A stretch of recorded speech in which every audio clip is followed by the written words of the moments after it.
दालि 4 केजि आरो सेनि 4 केजि बायनो हानाय बेबायदि गासैजों मिलायनानै आसाम सरकारा गासै बेसेबां 830 रां जानो गैयै हिनजावफोरनि मोनफ्रोमबो नखराव हरगोन। बियो मा हिनजावफोरनि एकाउन्टआवल' हाबगोन, हौवाफोरनि एकाउन्टआव हाबनाय नङा।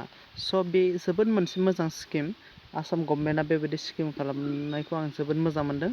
मानोना जोंनि बर'फोराबो बे रांखौ मोनगोन आरो मा गुबुन हारिफोराबो मोनगोन आरो मा गोबां हेल्प जागोन बे रांजों मुलि सुलि बायनानै जानो।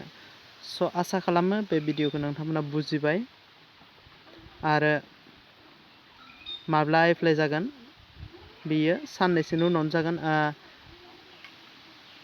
17 आगष्टफोरनिफ्राय बेखौ मा फारिलाइ दिहुनसिगोन आरो बे फारिलाइयाव सोदांसिगोन, नामफोरखौ फर्माव फिलआप खालामनानै हरसिगोन। अब्लाना मा जाय फिलआप खालामजादों बिसोरनि एकाउन्टआव अक्ट'बर दाननिफ्राय 830 रां हाबसिगोन। मोनफ्रोमबो दानावनो हाबगोन। नभेम्बरावबो 830 रां, डिसेम्बरावबो 830 रां, जानुवारियावबो 830 रां, बेबायदिनो मोनलांबाय थागोन आरो बोसोरफ्रोमबो।